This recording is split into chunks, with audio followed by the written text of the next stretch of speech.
somewhere tonight. A highway stretches farther than the eye can see. Somewhere else, a quiet room waits in the dark. And somewhere between the miles and the silence, there is sound. Not just noise, not just music, story, atmosphere, presence. This is the Endless Listening Radio Network, where sound is designed to carry you farther. For the driver chasing the horizon, for the listener who experiences the world through sound, for every mile and every ear. Fully immersive audio, stories without limits. $10 was... You are now tuned to the Endless Listening Radio Network.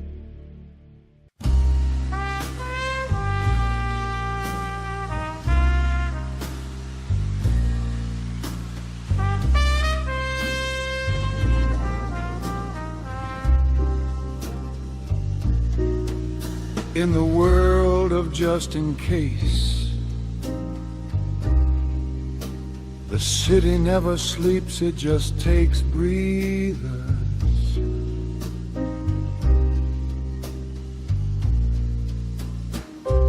He knows every alley, every lie by the sound it makes. But tonight, the shadows lean closer. Just in case is in for one heck of a surprise. He may have possibly met his match in BulletProof. Just as the sun was setting in the west, as the day was coming to an end, but the dusk in this city is when the fun always begins. Case in point is a private eye and a longtime friend and associate of Just in Case. They served together during the war, and their friendship grew over the years, sometimes even collaborating on cases. But not tonight. Not this case. It was pretty straightforward. Follow, observe, take photos, then drop off at an undisclosed location. All details were handled by phone. Kaysen had no personal contact with his client, and he liked it that way. Less messy. No need to be involved past the facts. Just his fee is important. Kaysen had followed his targets deep into the woods of Bales National Park to a remote cabin. As he watched from the woods, he saw another man come out of the house to meet his target. Kaysen knew that strange face, and... That can't be him! Ludwig? He's supposed to be dead! Ludwig pulled out his revolver and without a word, without hesitation, shot Kaysen's target. Kaysen becomes startled and steps back, falling over a dead tree. The noise brings attention, the kind of attention Kaysen wasn't looking for. Ludwig yelled to others inside the cabin. Get him! Kaysen tried to get up quickly, but he had twisted his ankle when he had fallen. Instead, it was a fast limp into the forest. He didn't get far with that twisted ankle before Ludwig's men grabbed him and took him back to the cabin. They threw him into an old wooden chair, tied his hands behind his back and his feet to the chair legs. What is this all about? Well, if it isn't that rotten gumshoe case in point. How did you find me? You're supposed to be dead! I wasn't looking for you. I was looking for the man you shot. Who sent you? It has nothing to do with you. I just get paid when I drop off the photos. Photos? What photos? Where's your camera? Must have dropped it when I fell. So still in the forest, I guess. Hey, Johnny boy, go find it. Bring it to me. You got it, boss. Okay, you got what you want. Now let me go. Not by a long shot. You know I'm alive, and that makes you dangerous to me. Ludwig pulls out his revolver and places the barrel directly at Kaysen's forehead, begins to pull the trigger, and... You know, now that I think about it, shooting you is too easy for all those years I suffered. So, being the generous person I am going to return the gesture. Boys, work him over good, but don't kill him. Just get him to the brink, 'cause I want the pleasure of finishing him off. Ludwig walks away, and his boys go to work. Punching, hitting, and other means of punishment have begun on Kaysen Point. The boys took turns, making sure Kaysen got the point, as bruises and blood covered his face, and he passed out for the third time as Ludwig walked back in. Boys, you've been at it for a while. Looks like he's almost done. Take a break. Leave him here. Let's go take care of that body outside. We'll come back and finish him off. He's not going anywhere. Ludwig and the boys leave the cabin on another mission. Bury a body so no one can find it. I need to get out of here. With the little strength he has, Kaysen rocks the chair and topples it over. As it hits the ground, the old, feeble chair breaks apart, freeing Kaysen's hands so he can untie his legs. He makes a slow dash for the door and heads into the woods. Ludwig and his men return to the cabin and find that Kaysen is gone. No, we need to find him now. Let's go, he can't escape. As Kaysen made his way through the forest, a gunshot rang out, entering through his back and out his gut. He knows if he stops now, he's dead. His only hope is to move in the cloak of darkness through the woods.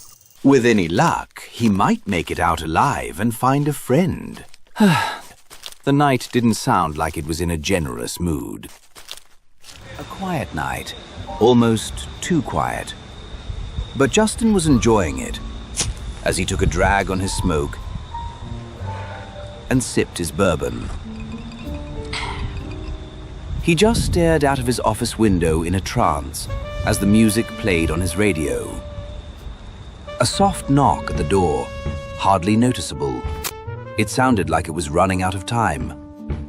Justin takes another sip of his drink and bursts out. Door's unlocked. If you're carrying food, you're late. If you're carrying trouble, you're right on time. Still got jokes. Good. I was afraid you'd run out. Still got blood on my carpet. Sit down before gravity beats you to it. Kaysen Point folded like a man who'd been holding himself together with bad decisions and borrowed time. Blood soaked through his coat, dark and spreading. Another stain the office wouldn't forget. Who did this to you? Same answer as always. Just louder this time. You should be in a hospital. Hospitals ask questions. I didn't have good answers left. Casey's hands shook, not just from pain, from the weight of what he decided to say. You ever regret a case? Only the ones that don't stay buried. Then you're gonna hate this. Talk. The guy we put away. The one everyone said was done? He's dead. So's honesty. You saw him. Tonight. Same eyes. Same smile. Like prison was just a rumor. The past didn't knock this time. It kicked the door in and sat down. You're telling me the system let him walk? I'm telling you the system never stopped holding the door open. Why come to me? Because you were right back then. And that's the part that hurts. Right about what? That the city doesn't fix mistakes. It files them and waits for the paperwork to outlive the people. Now he's back and repaying old favors. You're next. Casey? He's he's gone. Some conversations end before they're finished. This one ended exactly where it started. Too late. I need your expertise on it. That's right. No see misdemeanor site. It wasn't long before the boys in blue arrived. When the police get a call from a former detective, they move a bit faster than the day-old donut sale at the local coffee shop. The uniforms came in quietly, not respectful, just careful. The kind of careful that keeps things clean. Time of death's gonna be a guess. He never liked being on time. You know him well? Well enough to know he didn't fall down the stairs. We'll look into it. No, you'll label it unfortunate, stamp it routine, and forget it by breakfast. Back off. You're not on the force anymore, Case. Lucky me. When the law left, it took the noise with it. What stayed behind was heavier.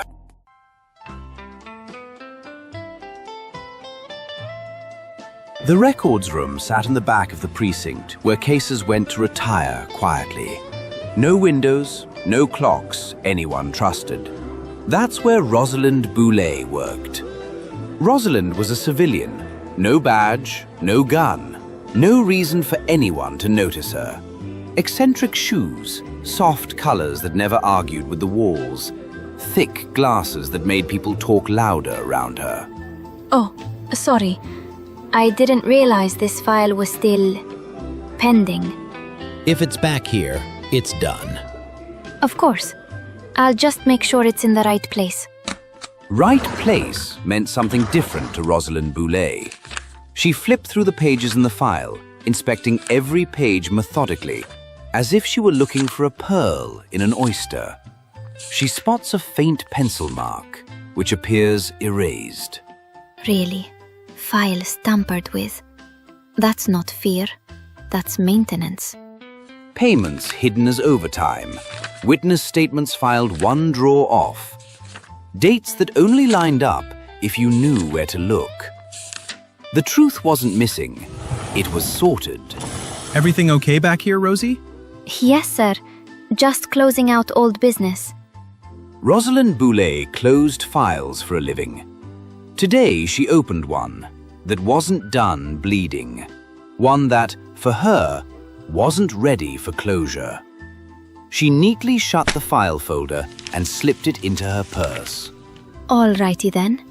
If they have retired the file, then I don't think they'll be missing it anytime soon.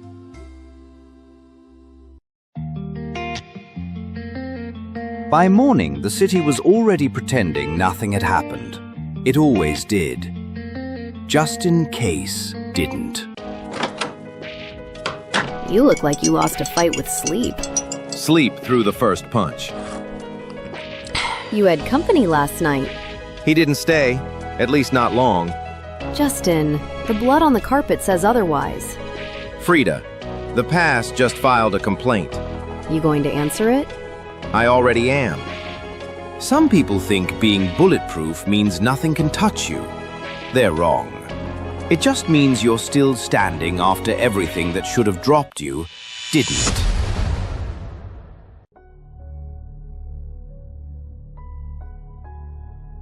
The following day at the police precinct, Justin Case returned looking for answers and updates. Rosalind Boulet went looking for patterns. Oh, sorry. Do you still need the case in point file active, detective? Nah. The medical examiner ruled it as natural causes. Of course he did. I'll close it out. Natural causes was what they called it when no one wanted follow-ups. How you doing, Sarge? I want to make a request for a file on a recent murder. Victim, case in point. Mr. Case, you might be confused. It's been determined he died of natural causes. So I really don't see the need for any further... Natural causes! Just get me the file! Sure, Gumshoe. Here, fill this out in triplicate and leave it with the clerk. You'll be contacted when it's ready. Justin completes the forms grudgingly and then storms out of the records department. The detective leaves the records office as Rosalind once again snoops for information.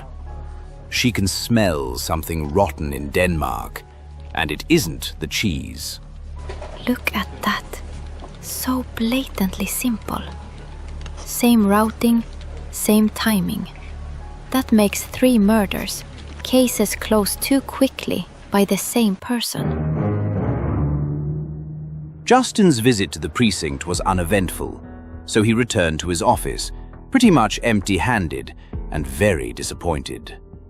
You went back to the precinct, didn't you? Yeah, thought I'd see if they had anything. And let me guess, they shut you down. Clean. And fast. That means someone wanted it contained. Yeah, before anyone started asking the same question twice. So, case in point goes cold? No! He was a friend who didn't stop talking. Here we go again, with your vague messages. What does that mean? He died in my arms, with his last words a message. What message? Well, more like a warning. Ludwig is back.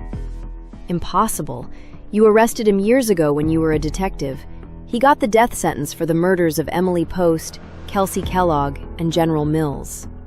That's him, the infamous serial killer. No idea how he got out, but he's here to get even.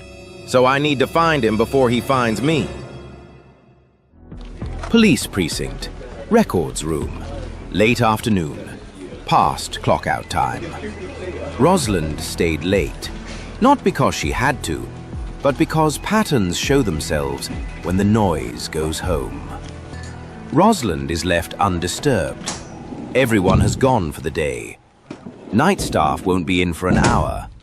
Perfect time for some deep investigation without being interrupted. She starts going through files.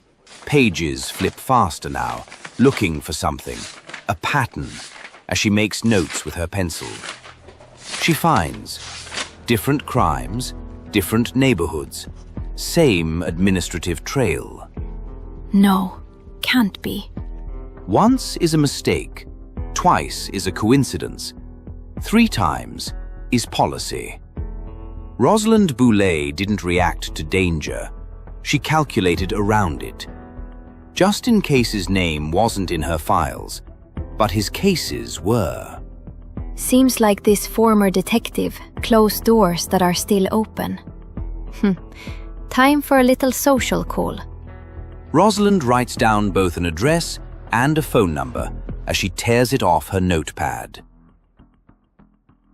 Back at Justin's office, he is still working on a plan with Frida on what the next step will be when the phone rings once.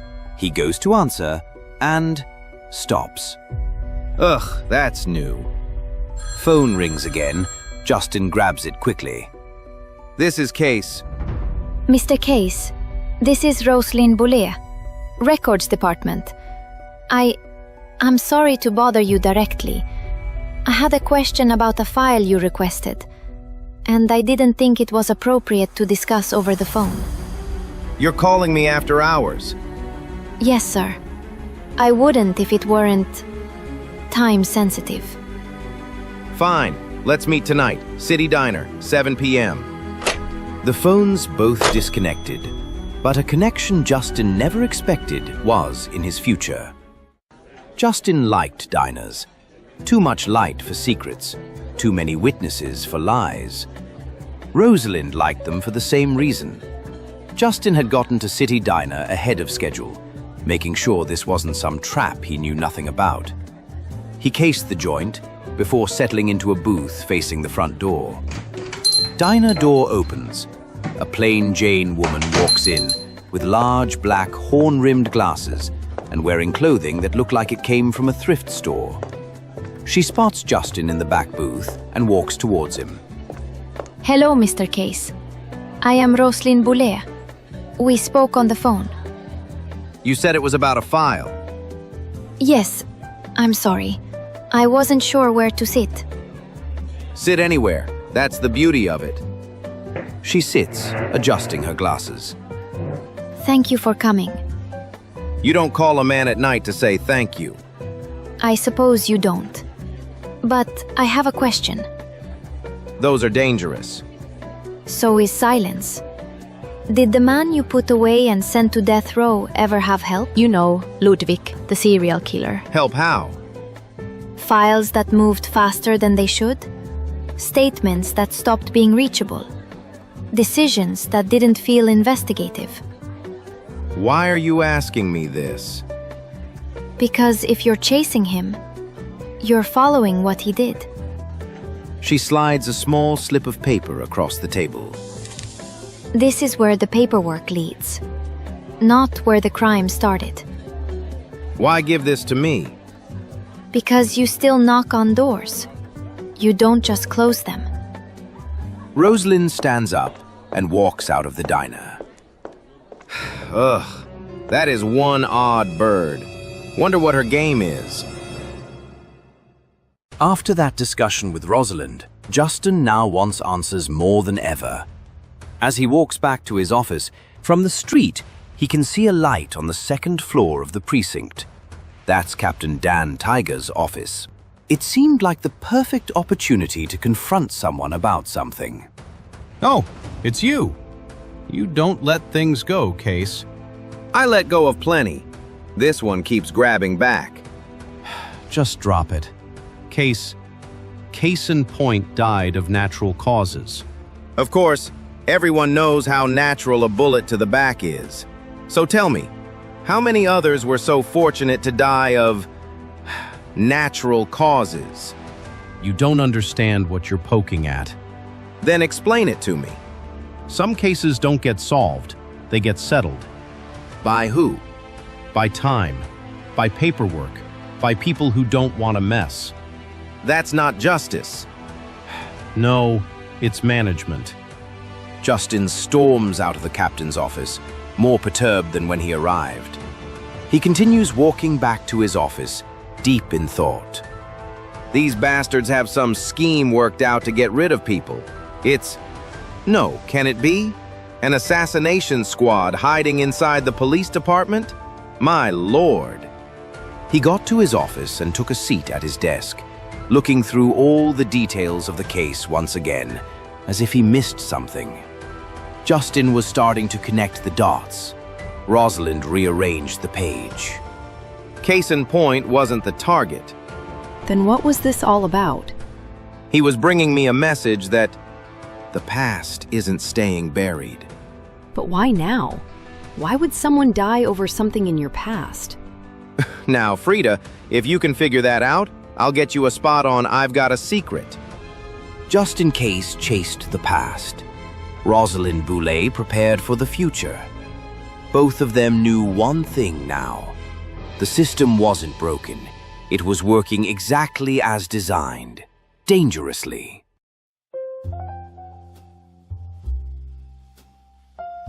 Night had turned to day.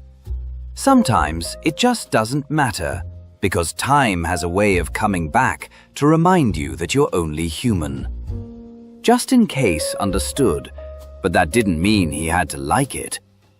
3 dead, 2 unknowns, and an old acquaintance. And a system that didn't lose control, it used it. Justin thinks he might be onto something, but the night is still young, and it wasn't done with him yet. Case in point was a victim of circumstance. It seems. He had a lot of nerve for a guy just taking photographs. Yeah, I got a gut feeling that this goes deeper. He must have seen something he wasn't supposed to see. Which made him unlucky number 3. Maybe. Or the cleanup to something else. You know, Frida, I thought of something after meeting with Captain Hale. Backup, bozo? What meeting with Captain Hale?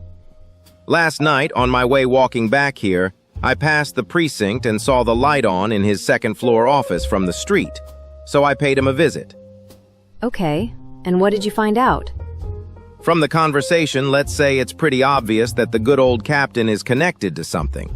Just not sure what that something is. Except what? This is going to sound crazy. Crazy? From you? Nah, I've been living with crazy for years now, so go ahead. Tell me your crazy notion. Maybe I'll even pop some popcorn for this one. Great. Just what I need. A sarcastic, comical girlfriend. Just don't give up your day job. Anyway, here's what I'm thinking. These killings are somehow related, except for Kaysen, who I think was in the wrong place at the wrong time. He sees Ludwig kill someone, maybe even the person that Kaysen was hired to tail. If that's the case, then there's no way Ludwig wants anyone to know he's alive. Okay, but what's in it for Ludwig? Better question is how Ludwig is still alive. Maybe both questions are related. Frida Dahl, you're a genius! The only way Ludwig is alive and to beat death row is if someone offered him something, and especially something a killer loves. What's that? Freedom and a license to kill.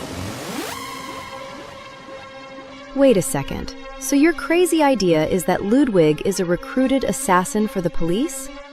Yep, that's my hunch. All we really know is that Kaysen was the third body. Who were the other two victims? Exactly. And when we find that out, we're just a step away from solving this case. Grab your coat, we need to be somewhere.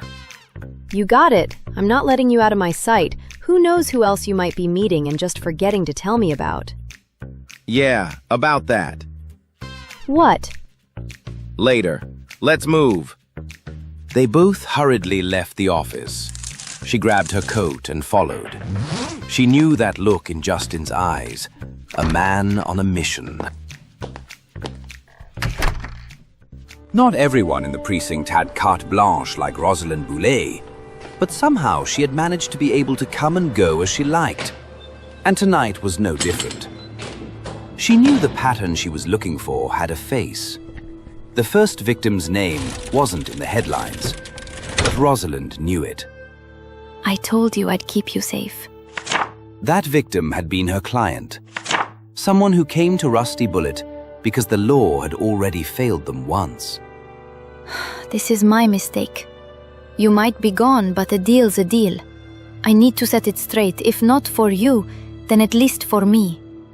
Rosalind knew what to do next as she headed out of the records department and out the back door of the precinct. She waved down a cab. As she sat in the back and was driven home, she gave a long, hard thought on what was coming next. Rosalind Boulay arrived at her apartment. She lived alone. That wasn't loneliness, that was logistics. She removed her glasses and placed them gently on a table. She then removed her coat, kicked off those fashionless shoes, and removed her wig. The meek posture straightened. The hesitation disappeared. Into the bathroom she went, hopping into the shower and scrubbing off her makeup as the thick blush washed down the drain. Once she emerged, her rusty blonde hair appeared, now just tightly tied back. She then reached to the furthest back part of her closet and pulled out a tailor-made black leather pantsuit that she slipped into, then pulled up her black boots and slid a large dagger into a side sheath. With her hair pulled back tight, no makeup, no softness left to mistake, lean, muscular, efficient, built for rooms with no witnesses. Rusty Bullet didn't wear a costume. She wore purpose. As she stood in front of her full-length mirror, her voice changed. Her accent had disappeared as she announced, "Justice demands an answer, and I'm it."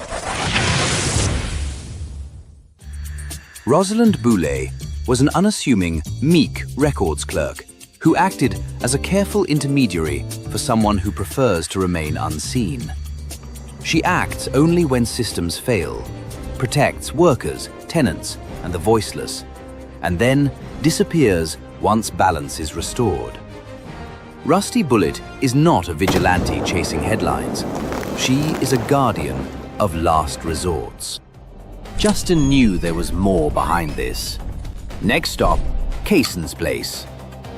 Kaysen Point didn't leave a confession. He left work unfinished. You always did it the long way. Frida, take a look around for anything out of the ordinary. Out of the ordinary? This guy lived in his office. Literally. Frida removes some dirty socks and underwear using a pencil to the trash can beside the desk. Yuck! Private eyes didn't trust memory. They trusted paper. Come on, Kaysen. What exactly did you see? Half a note, half an address. The kind you write when you don't think you'll need the rest. Marcel Marceau, missing 14 days, observe. Tail, photos, only 7 p.m. Cabin far north side, Bales Park, just past the deer blind. That's what I thought. Wrong place, wrong time. Case in point hadn't been investigating a murder. It appeared he was looking for a missing person. But his investigation turned up more than he expected when someone from their past was still alive. Justin opens another drawer. Something slides out and onto the floor. A photograph, grainy, taken from too far away, but clear enough. The photo had 3 men in it. 2 of the men were talking, but it was the third man, hidden in the background, who was the interesting one. Ludwig von Huxtermeyer, the serial killer. You weren't supposed to exist anymore. Justin, what? It's all true. Ludwig is back. Need to go to this cabin that's written in this notebook. It was his last known whereabouts. Come on, let's go. The notebook closes, firm. Justin Case didn't go to the cabin, hoping. He went knowing someone was out there who wanted him to end up like Case in point. Frida, let's go. Time to finish it. In the dark of the night, mountains don't meet. People do. Justin went to the cabin to make an arrest. Rusty went to make sure there wouldn't be a 4th body. He told me you'd never come, never find me. He lied. Besides, save it for someone who cares. Tiger got me out of death row, promised me a new life. Right, as a killer assassin for the police. Psst, Justin, aren't all assassins killers? Really, Frida, not now. Ludwig, he gave you borrowed time, and your time just ran out. You're standing there, people disappear. You know, accidents happen to loudmouths. Ludwig draws his gun and fires as Justin takes cover. Justin reaches for a piece of wood and throws it at the light above, rendering the room almost pitch black, except for a shimmer of light from outside. Taking advantage of the darkness, Justin quietly sneaked behind Ludwig. They fought, Justin attempting to seize the gun, but he tripped and fell. Ludwig, wiping his face and breathing hard, raised the gun and pointed it at Justin. Rusty Bullet never rushes, she observes. As she did from the cabin's sunroof, she waited for certainty. She unsheathes her 12-inch dagger made of the finest Corinthian steel, jumps through the glass roof, and with a hefty snap of her wrist, unleashes the dagger, making its way to its mark as she lands on the floor. Ludwig begins to pull the trigger. Goodbye, Mr. Case.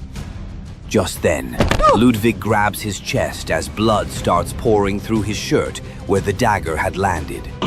He drops the gun and... Who? Where? What the... I was supposed to be protected. Ludwig had paid the ultimate price. He who lives by the sword shall die by the sword. Justin staggers to stand as he grabs Ludwig's gun, looks around to see who just saved his life. Who are you? Why did you help me? Where did you come from? Sirens are going off in the distance. A flattened bullet hits the floor. What's this? Justin looks at it and sees scratched into it are 2 letters. R.B. R.B.? You're Rusty Bullet. I see you have heard of me. Only as a legendary myth of sorts. Always thought those stories I heard were made-up comic book fiction. And yet here I stand, saving your ass tonight, Mr. Case. Suppose so. Guess I owe you now? You owe nothing, Mr. Case. Just look over there. Rusty pointed to the far west of the forest, and as Justin looked away, she vanished into the forest. He could hear her calling from the dark. As long as you stay honest and let me do my work above the law, we are good. We are very good. Until we meet again, Mr. Case. Justin Case found that tonight, Justice wore a different color uniform other than blue. All black, and it liked evening the score. The following day at the police precinct, reporters were swarming and murmuring, cameras clicking, as Captain Dan Tiger's system collapsed under its own weight once some hidden files came to light. The false identity, the witness protection abuse, the paper trail he trusted. Damn it! I was protecting the city, that's the truth of it. You can't handle the truth. You were building a protection hit squad and just looking out for yourself. Tiger was arrested by the same process he weaponized. Forms, signatures, time, and murder. Back in the records room, Rosalind Boulay returned to work. Same glasses, same eccentric look. Everything okay, Rosie? Oh, yes. Just peachy keen. Just closing out old business. Justin Case followed the law and brought down a captain. Rusty Bullet followed the trail and made sure it ended. Same truth, different justice. And somewhere between them, the city survived another night.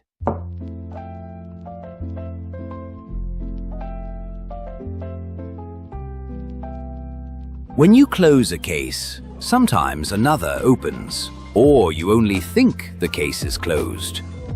Justin and Frida decided to go grab a bite since they hadn't had a moment alone in a while. To Justin, the case was over, but to Frida, well, she still had a few questions. You're just going to sit there? So relaxed? Why not? I'm off the clock. After a man dies in front of us? After a woman in black drops out of the sky and saves your life? That's all you've got? What? You want a parade? A man dies, an angel falls, and I'm still breathing. That's a full evening of entertainment where I come from. May I freshen up your drink, sir? Yeah, sure. The way this conversation is going, better make mine a double. Justin, who was she? A rumor with good aim. No. You said her name like you knew it. I knew the story. Didn't think the story knew me. She was there for a reason. Yeah, and apparently it wasn't cause of my good looks. Which is kinda disappointing, but anyway, Ludwig wasn't just hunting me. Okay, Casanova. Then who? Someone she was protecting. Your drinks, sir, and your appetizers will be served shortly. Thanks. You're telling me this wasn't random. Nothing with Ludwig ever was. Then why would she help you? Because I don't make problems disappear. I document them. That's supposed to make me feel better? Maybe. Maybe not, but look. This might. Your appetizers, sir. Okay, lovely. Thank you. You met her before. Just that once. That night at the cabin. And she's the only person related to this case you just happened to meet before tonight? Actually, a couple of nights ago.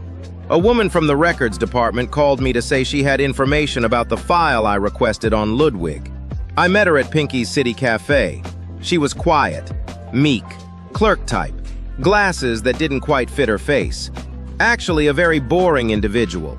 However, she wanted me to notice Ludwig. Not stop him, just confirm him. Confirm what? That he was real, that he was here, that he was being protected. By who? That's the part she didn't say. So now what? Now I do what I always do. I make it impossible to ignore. And how do you do that? You don't build a pretty case. You build one that survives getting shot at. Shot at? Metaphorically. And sometimes not. I hate metaphors that bleed. Me too. Here's your salad, madame. And your steak, sir. Rare and still bleeding. Unless it's a rare steak like this. That bullet she tossed you.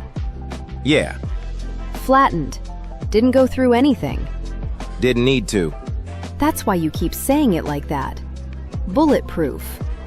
Because that's what this has to be. Proof so solid it doesn't care who fires back. That's the thing about bullets. They don't care what you believe. They only care what holds. I'm not chasing a myth, Frida. I'm chasing something that ends with names, files, and arrests. And her? She chases endings. Huh. Different roads. Same truth. And somewhere between the law and the blade, the city waited. Because by the time the sun came up, the truth would need armor. Your dinner bill, sir. No rush. Just let me know when you're ready. Sister, I was born ready. The office welcomed them the way it always did, with stale air, tired walls, and the feeling that trouble had been sitting in your chair while you were out. Tell me about her. Swell. Her name is Rosalind Boulay. Hang on. Wait a second. I was talking about Rusty Bullet. Who the hell is Rosalind Boulay?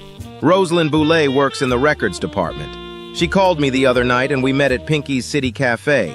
She said she had information on Kaysen's file that I had requested. That's when she gave me the lead on what I was looking for. But at the time, it didn't make sense. Until now.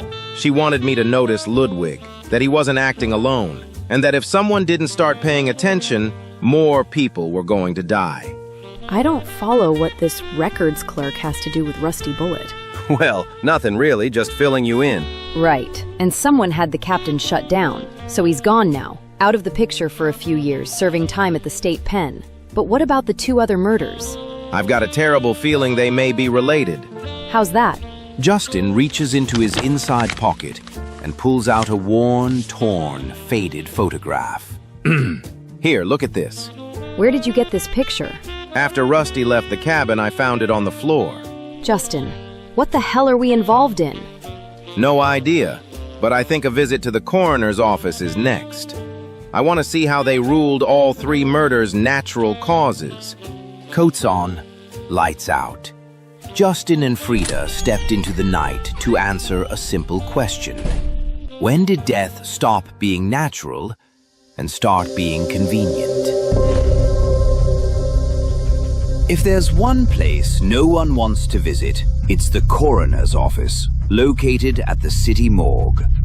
Morgues don't sleep, they just wait in the still of the night. Hey, Schwartzy, how's the morgue business? Still the only place in town where nobody complains. Case, if you're here to flirt, I'm flattered, but also much too busy filling out report after report. Schwartzy, I need your help.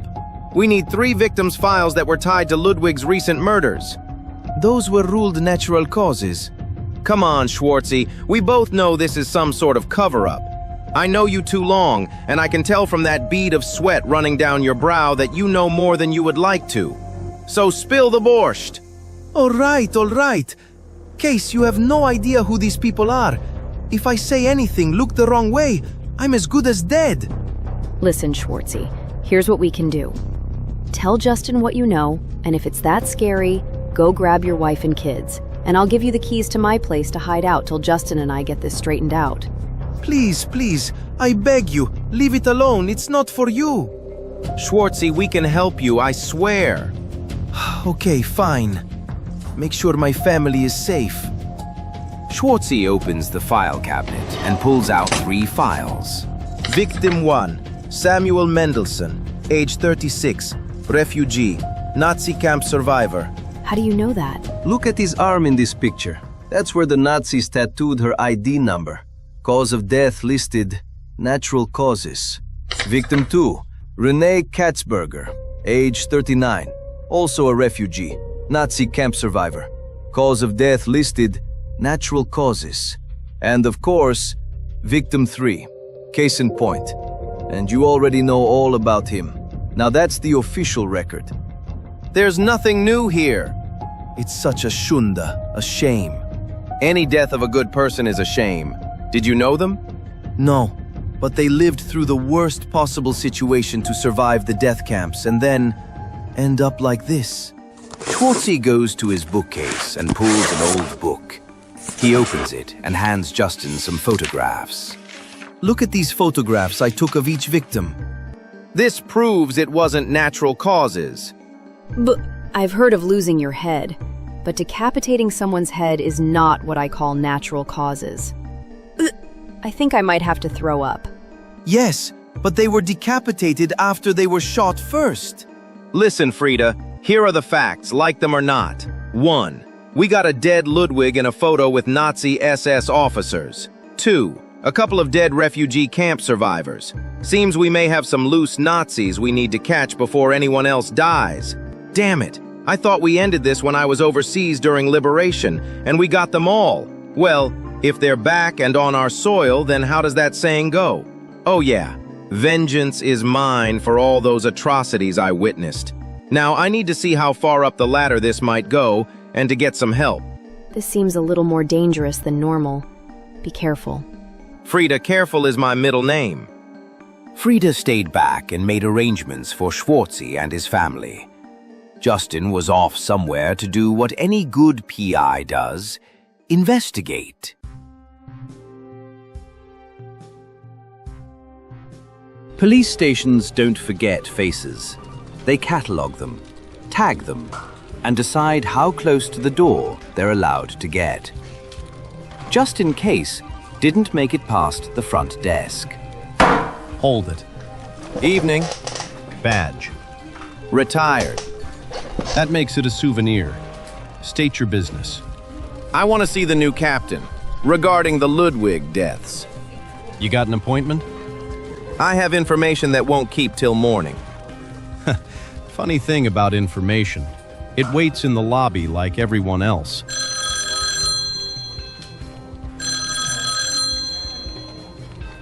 Front desk. Yes, sir. Okay, old-timer. Don't move. Wasn't planning on redecorating. That's all right, Sergeant. He's with me. Only one man I know who can say that and mean it. Only one man I know who still shows up uninvited. Marshall. Marshall Sundance, alive and well, wearing a captain's bars, and looking like the past had finally caught up to him. Captain? I'll take him. I've got this handled. Thanks. Yes, sir. Behind closed doors, police stations change tone. Out there, it's procedure. In here, it's truth. Or whatever passes for it. Justin, sit. You were always bossy with a desk. You always ignored it. You're wearing bars that didn't exist the last time I saw you. Temporary. Everything dangerous is... Anita? Alive, safe, and very unhappy I came back to this building. Frida hasn't heard from her sister since you two vanished after our last escapade. I know. It was the best thing to do at the time. You don't get to just vanish, and at least not let family know. Where's the sisterly love? You don't get to tell me how to protect my wife. Silence stretches. Old friendships don't break. They bend until one of you says something honest. 3 bodies don't line up to these autopsies, so what's the game? Justin handed the photographs he got from Schwartz to Marshall. All 3 were decapitated post-mortem, clean, professional. Ludwig. Or someone trained by the same ghosts, or possibly a sleeper in the police department. You knew he was being protected. I suspected. That's cop for I was told not to ask. Justin, you know me better. Orders came from a level that doesn't wear uniforms. Federal? International. Nazis don't retire. They just learn new languages. And new paperwork. What do you mean? Sundance throws down 2 file folders. Filed 2 weeks apart. Different precincts. They recognized him? They reported Ludwig as a concentration camp officer. A camp liquidation that wasn't on any list. Ludwig supervised it. From a place the war forgot to bury properly. Those poor victims. They did what they were supposed to do. They trusted the system. And got rerouted. And erased. Rusty Bullet knew. What was that? Nothing, just mumbling, Sundance. This isn't just revenge. No. It's containment. I believe the Nazis may be reorganizing as the Fourth Reich. They never surrendered. They just learned patience. When the system protects monsters, someone has to protect the people. Rusty Bullet. You know of her? Let's say we met under circumstances not befitting my image. What happened? She saved your life or something? I thought she was saving my life, but she was taking out Ludwig. Both, I bet. She also neutralized a liability. What's the story on her, Marshal? After the war, certain men vanished too cleanly. No trials, no graves. Rusty was the failsafe. A protocol, not a person. She only acts when proof exists. And avoid collateral damage at any cost. So she killed Ludwig because... He killed her client, Samuel Mendelssohn. Then why save me? Because you document. You don't make evidence disappear. I make it public. Exactly. You're her proof. Bulletproof. You keep doing what you do best. You make things bulletproof. Funny, she threw me a bullet tonight. Flattened? Like it hit something that refused to give. That's her signature. She doesn't kill the truth. She tests it. And if it holds? Then the people hiding behind it don't. Frida's going to want to see Anita. Not yet. She deserves... When this is done, not while people are still aiming. You'd better be right. I usually am. That's why they keep pulling me back. You're walking a thin line, Captain. So are you, Case. Two men. Same war. Different weapons. Watch your six. Always do. Oh, by the way, you mind if I borrow those files? Just remember where they came from. One more tidbit to nibble on. Go buy a newspaper. I hear the classifieds speak for themselves. Justin walks away, leaves the precinct, and casually takes a 3-block hike back to his office. Some offices hold files. Others hold secrets that refuse to sit still. You look like you just saw a ghost. I saw something worse. Justin, what? Marshall in the flesh. Some things don't get jokes. I'm not joking. And where's Anita? Safe. For now. You knew and never told me. No, Frida. I just found out. Years and years and years. She hasn't contacted me. She didn't choose it. Well, neither did I. Truth hurts worst when it's family-shaped.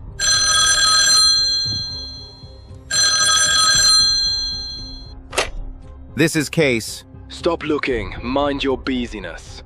Who the hell is this? We won't miss twice. Everybody's a tough guy on a phone. Think I'm afraid of a voice? No, but others close to you might be. Just what we need. More threats. Wow, that guy talked loud enough that they heard him on 5th and Main. Great. We're being watched. And we're being measured. By who? By the kind of people who don't like surviving witnesses. You know, Marshall, in his own mysterious but yet obvious way, gave me the idea to check the newspaper's classifieds as a covert method of passing messages. So I think a visit to the Daily News is our first stop in the morning. And now in the city, a warning or a threat had just come past Justin's desk. But just as Justin does, he brushes it off, at least for now. He prefers to brush up on his reading.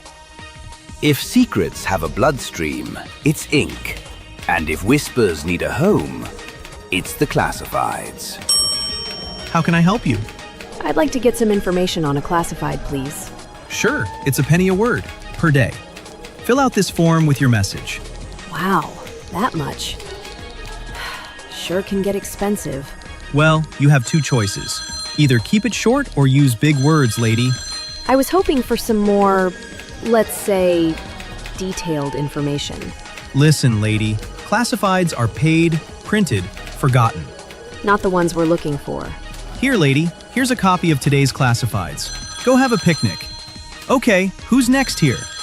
A list of names, a pattern of wording, A chain of survivors trying to warn a city that didn't want to listen. Seeking lost cousin. Discreet reply. Ugh. That's not a lost cousin, that's a message.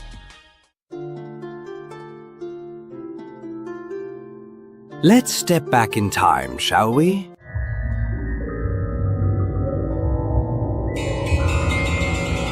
Rosalind Boulay didn't arrive in America as a tourist. She arrived as a survivor. After escaping the camps, she was a ghost with a heartbeat. The French resistance took her in, not because she was strong, but because she was still standing.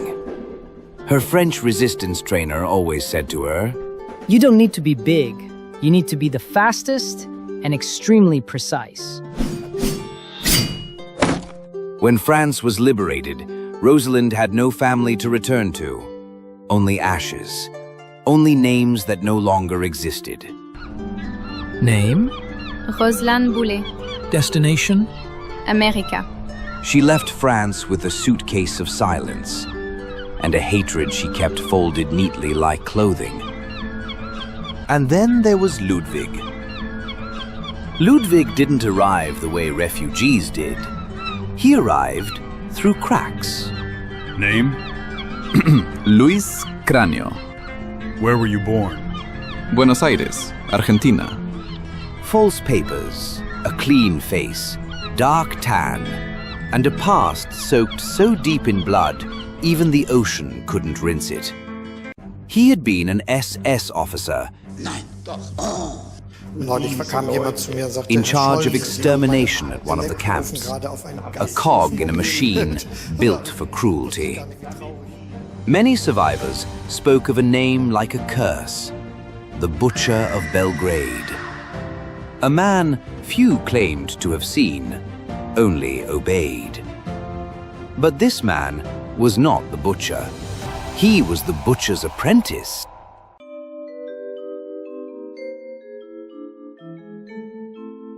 Back at the office, Justin and Frida were doing a deep investigation into the files to see what they could uncover between the lines. Okay, so let's take a closer look at the files of the victims, see if we can find anything. The first victim was organizing protection, the beginnings of a Zionist defense circle. Ludwig erased him.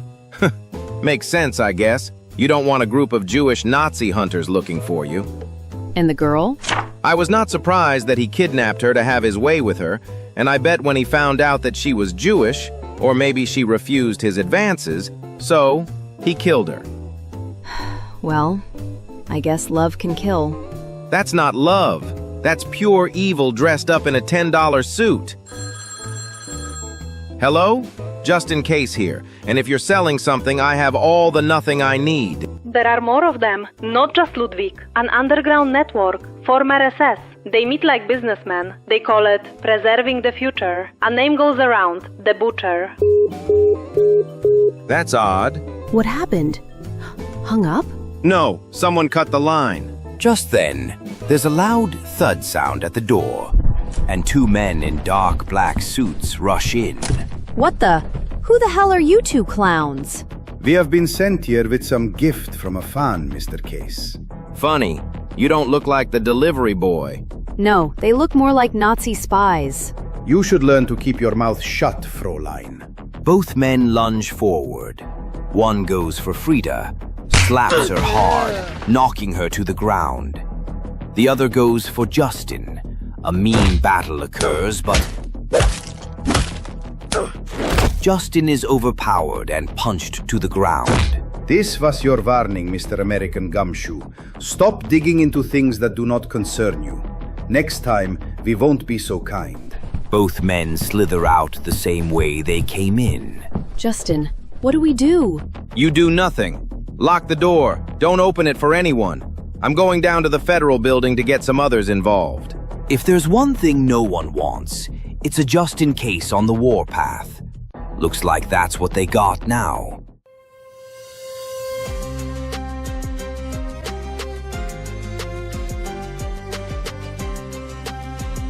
Justin arrives at the Federal Investigations Building, a place that smells of ink and red tape.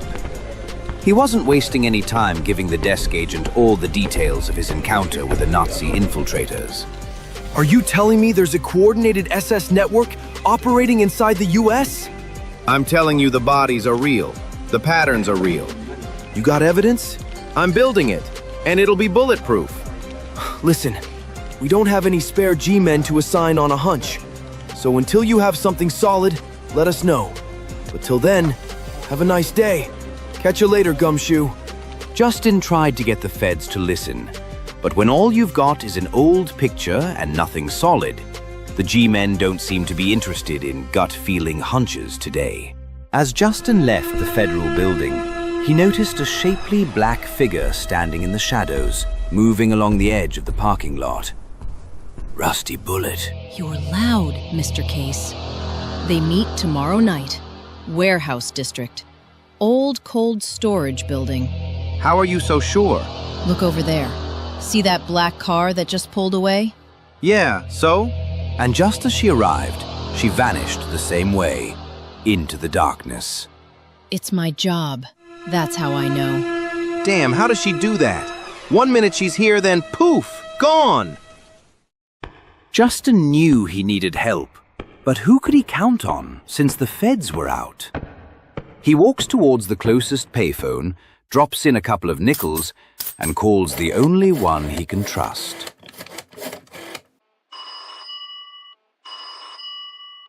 Hello, Marshall. Need your help. Marshall sent over a couple of uniforms to help. Not enough, but enough to make noise.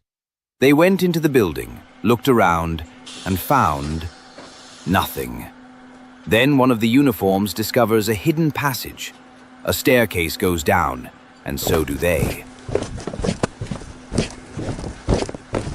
A room with chairs still warm, ashtrays full. A city map with circles drawn in red. The one uniform announces, "Looks like they were here not that long ago." Interesting. Someone must have tipped them off. Then a sound from the depths of darkness echoes. Mr. Case, you bring such attention. When a large dagger impacts, a blade quivers in the wall. The uniforms begin to draw their guns. Stand down, boys. She's with me. Leave. Now. The law is why they're standing in America at all. Rusty's voice slowly recedes into the distance. You can hear her saying, Mr. Case, perhaps it's time for a sit-down. Meet me at Findlay Field, Old Cocktail Lounge in 20 minutes. Come alone. Drinks? Lead the way. It's not every day a guy gets a blind date with someone who treats a switchblade like a fashion accessory. Two kinds of justice finally sat at the same table. One with a badge-shaped soul, one with a blade-shaped history. Findlay Field was an out-of-date, overgrown baseball diamond that was used for home games in the 20s before the main stadium was built. All that was left here were memories of ball games of the past. Justin makes his way to the old lounge that overlooked third base. And there she is. No disappearing act. Talk. Yes, you deserve that much. During the war, I escaped the Nazi death camps. The resistance didn't save me. They shaped me. I learned how to make men disappear. They didn't point me at monsters. They aimed me where monsters would be. Ludwig came via Buenos Aires with false papers and help. I stopped him. But the one we need to stop is the mastermind. The next Hitler. The butcher. Hans Gabroken. Sounds like more Fourth Reich conspiracy propaganda. Call it whatever you want. Same sickness. And definitely not any conspiracy propaganda. It's as real as a heart attack. Fine then. We take the butcher alive. We show the world and expose this plot. If we can, ending them is also on the table. So don't let him run. My leads informed me that tomorrow night at Schmidt's meatpacking plant on 6th Street, next to the slaughterhouse. How lovely. Right next to a slaughterhouse. Maybe if we get done early, I'll pick up a couple of steaks. Really, Mr. Case? What? Guys still gotta eat, right? The next night, the city held its breath. Justin picked up Frida, and they made their way to Schmidt's warehouse on 6th. Justin was about to find out that something old had found new shoes, and it was walking American streets. Tell me again why we're doing this at night? Because evil hates daylight. And because Rusty said they'd be here. Come on, stay close. Let's take a closer look. Justin, over there. You see them? Yeah, men in clean coats that move like they owned the darkness. Organized. Maybe a little too organized for us. You know, if we leave now, we can still catch the last show at the Biltmore. My treat.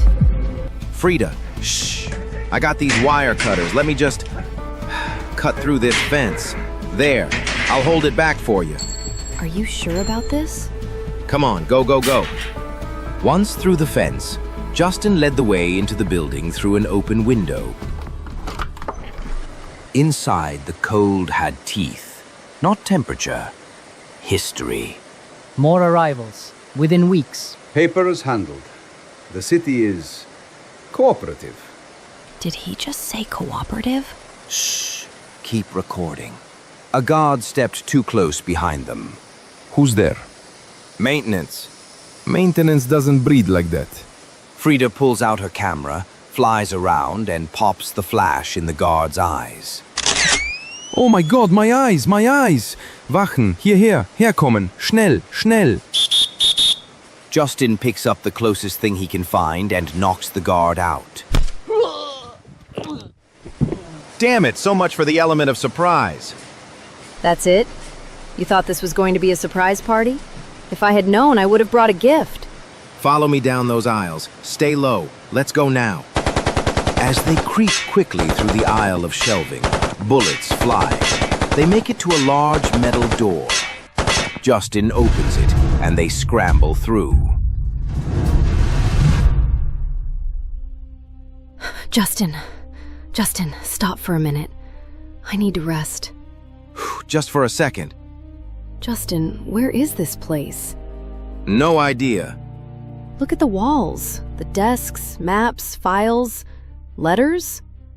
We hit the gold at the end of the rainbow. This is it. This is all we need. Grab as much as you can. This proves it's not a theory. Oh, hell, hear that? They're getting closer. And I have no idea which way to go. The only sound they could both hear quite clearly, the cocking of a gun. Too close for comfort. Auf Wiedersehen. But before he could pull the trigger, Rusty attacks from the rear and, using her trusted dagger, slashes his throat as he falls, clutching his throat. Is that Rusty Bullet? Out of the dark steps something dressed even darker than the night. So dark that even the shadows could not see her. She appeared like the goddess of darkness, and she stepped forward. Follow me, now. Move. Rusty didn't appear like a person. She appeared like a decision. She led them both to what appeared to be a fire escape doorway. Rusty bursts open the door to the outside, where she has a car already running and waiting. They take off down an alley, avoiding the main streets. The network didn't chase like street thugs. It chased like an operation. Sure enough, a single car with what appeared to be the guards from the warehouse was on their tail. Gunshots were ringing from car windows, glass cracks. Justin, grab the wheel! What the hell do you think we're doing? Listen, we don't have much time. You grab the wheel and I vanish through this driver's window. Got it? You're gonna get yourself killed. I should have died years ago in those death camps. But the big guy upstairs had other plans. So when it's time to go, it's time. See ya, gumshoe. Rusty hops through the window as Justin jumps into the driver's seat. The guards in the car following look on in amazement as Rusty jumps out of the car, rolls, and lunges one of her daggers into the speeding car's front tire, causing them to lose control and crash into a parked car. Did she just... She didn't just. She always. Justin and Frida had scooped up files, folders, and maps, then sped into the dark. And behind them, the city swallowed the wreck like it never happened. Justin didn't waste time. He headed straight for the precinct, straight for the captain. He could feel it building. The whole thing was ready to blow sky high. But this time, he wasn't walking in alone. Frida walked beside him, heels sharp against the tile, jaw set like a verdict. Marshall's wife, her sister, years of silence. No letters, no calls, no explanation. People disappear in this city all the time. Family isn't supposed to. Justin didn't knock. He opened the door. Marshall didn't look up at first. If you're here to tell me you got shot at, save it. I can smell gunpowder on you from here. New French perfume called Eau de Bad Decision. Marshall finally looked up. His eyes landed on Frida, and the room changed temperature. Frida! She didn't blink. She stood there, frozen in time. You remember me. That's a start. Marshall stood slowly. The captain now, not the old friend. This isn't the place. Funny. I've been told that for years. Silence settled heavily. Justin let it sit. He wasn't about to step into family business. We've got bodies, Marshall, and someone dropping out of the sky to keep them that way. And you brought family into this? Frida stepped closer to the desk. No, you did. The day Anita stopped calling. Just let it go for now, Frida. I swear everything will be explained, just not now. Fine. For now. Marshall, we have it. Names, meeting place, maps with marked targets. Jesus. It's bulletproof. Good, because the moment this lands in the wrong hands, it disappears. From this second on, I'm treating this like a bomb. 2 copies, 3. 1 stays here, 1 goes to the mayor, 1 goes someplace even the mayor can't touch. Federal? International? Yeah, but tell me how you got all this and still were able to stay alive. Rusty. So you slowed her down or you keep her from hitting anyone who doesn't deserve it? Because the moment she slips, this whole thing becomes a circus. Maybe. Come on, Frida. We're done here for now. Oh, we're definitely not done here, are we, Marshall? Say hi to my only sister. Frida! Take a hike. Justin and Frida arrived with evidence, but Justin knew it went deeper than Marshall let on. He was being tight-lipped, if there was something, or maybe to protect Justin from something bigger than he could handle. And Frida was more explosive than a firecracker on the 4th of July. For now, they were ready to call it a night. The following morning, in Justin's office, answers didn't always come in the mail. They showed up in the classifieds. On his way into the office, Justin stopped by the newsstand and grabbed a copy of the Daily News. Looks like you read my mind. I was going to pick up a newspaper, too. Wanted to check today's classifieds.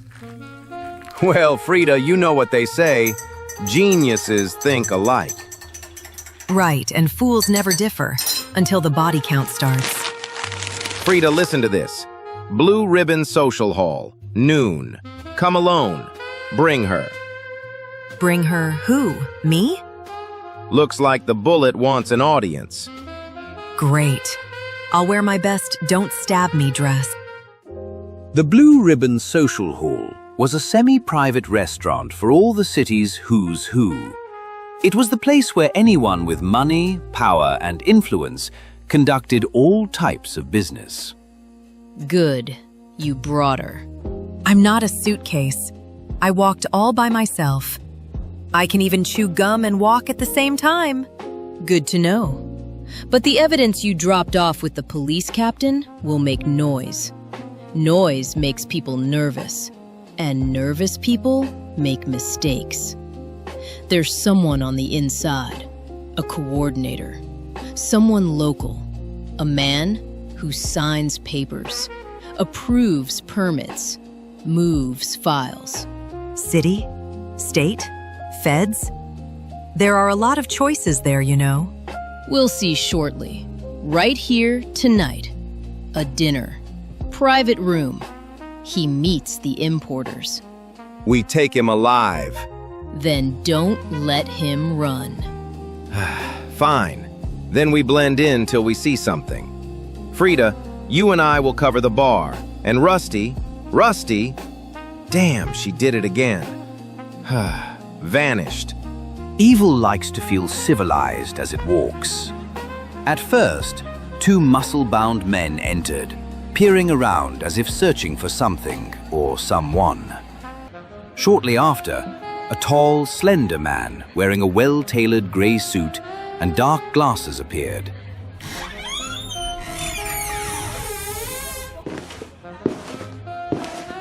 He had an unusual scar on his face, a slash from his ear to his chin, a slash you would never forget.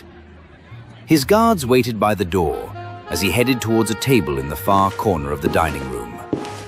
There waiting was an odd-looking older man with a thick grey mustache and thick black-rimmed glasses. He sported that boring paper pusher look. Hans sits down. I can't believe that Ludwig is dead. Ludwig was a tool. Tools break. He was supposed to be protected. Is that your idea of protection? That's what happens when you get sloppy. Without warning, the doors burst open and Captain Sundance arrives with his men. Stopp sie! Lass sie nicht näher rankommen! Guards, stop them!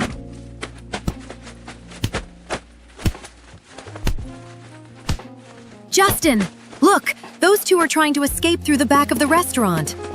I'm on it. Let's do this. Hans Gebroken bolts through the back kitchen doors, along with the inside man known as the paper pusher. So what do we do now? Hans reaches for his Luger and proclaims, We do nothing. Too many questions. I don't need someone to slow me down. Paper pushers like him are an easy purchase. The kitchen fire door bursts open into the back alley as Justin enters the kitchen and sees Hans escaping. Justin pulls his gun and takes aim. You'd better stop right there if you were smart, Mr. Gestapo man. With the back door open, a black sedan rolls up with bullets blazing and the driver yelling to Hans. Schnell! Schnell! Quickly! Hurry! Just as the sedan begins to quickly speed down the street, a blade whistles, hits the sedan tire. Bang! Air explodes. A second blade penetrates the windshield and hits the driver. A third lands in the seat beside Hans Gebroken, just centimeters from his head. Then the sedan crashes into a lamppost, knocking out the dimly lit street. From the adjacent building, a rope is thrown down as Rusty begins to glide down the rope to investigate the crash scene and retrieve her daggers. The back door of the sedan opens, and out steps a bruised and stunned Hans Gebroken. He sees Rusty making her way down the rope and grabs his Luger and begins firing. One of his bullets clips the rope, making it split, and Rusty falls 8 flights down.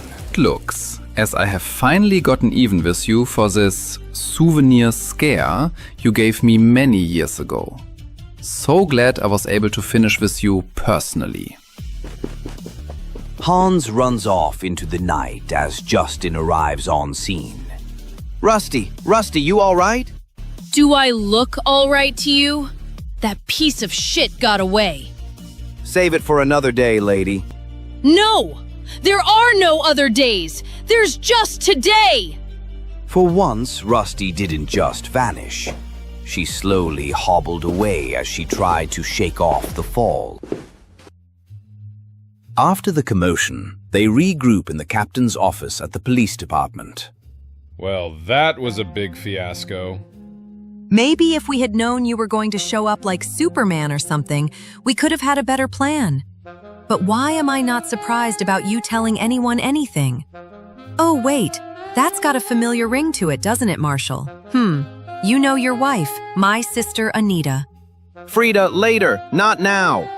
We need to figure out what his next move is before another innocent person is murdered. They were contemplating their next move. But Marshall hears something. And you can stop pretending you're not here. Rusty Bullet stood just outside on the window ledge. Would you like to join us? It's much more comfortable. Not tonight. He got away.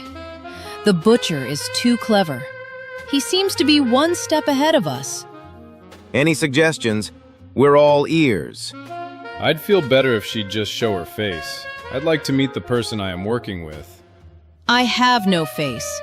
I lost my face in those death camps. I trust no one, especially government men. It's because of people like you that we have these Nazi fanatics back in our land.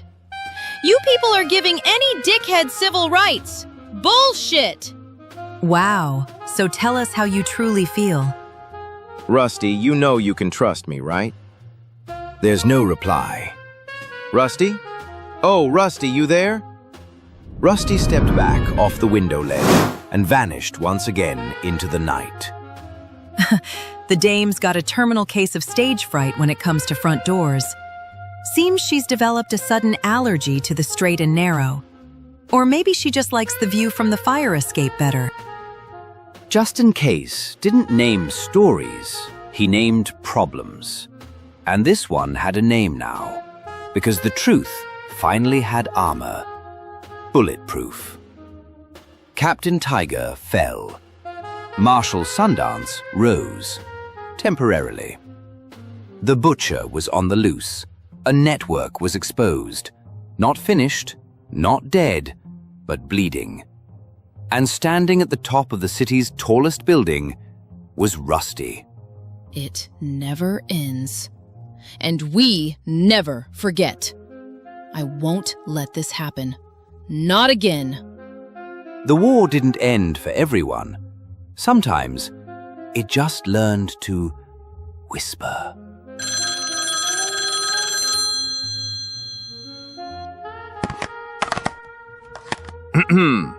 This is Case. Mr. Case, do you really think you can end my reign so easily? You are just, how do you say it, a hiccup. And if you hold your breath long enough, Mr. Case, hiccups vanish. Or you just choke to death. You've been listening to another exciting episode of Just in Case in Bulletproof, written by Steve Tobis, creative consultant Marshall Cohen, produced by Tobiz Production Studio. Copyright February 2026, all rights reserved. Just in Case Bulletproof starred Just in Case, Frida Leave, Rusty Bullet, Rosalind Boulay, Marshall Sundance, Hans Gebroken, and I am your narrator, Frank Lee speaking.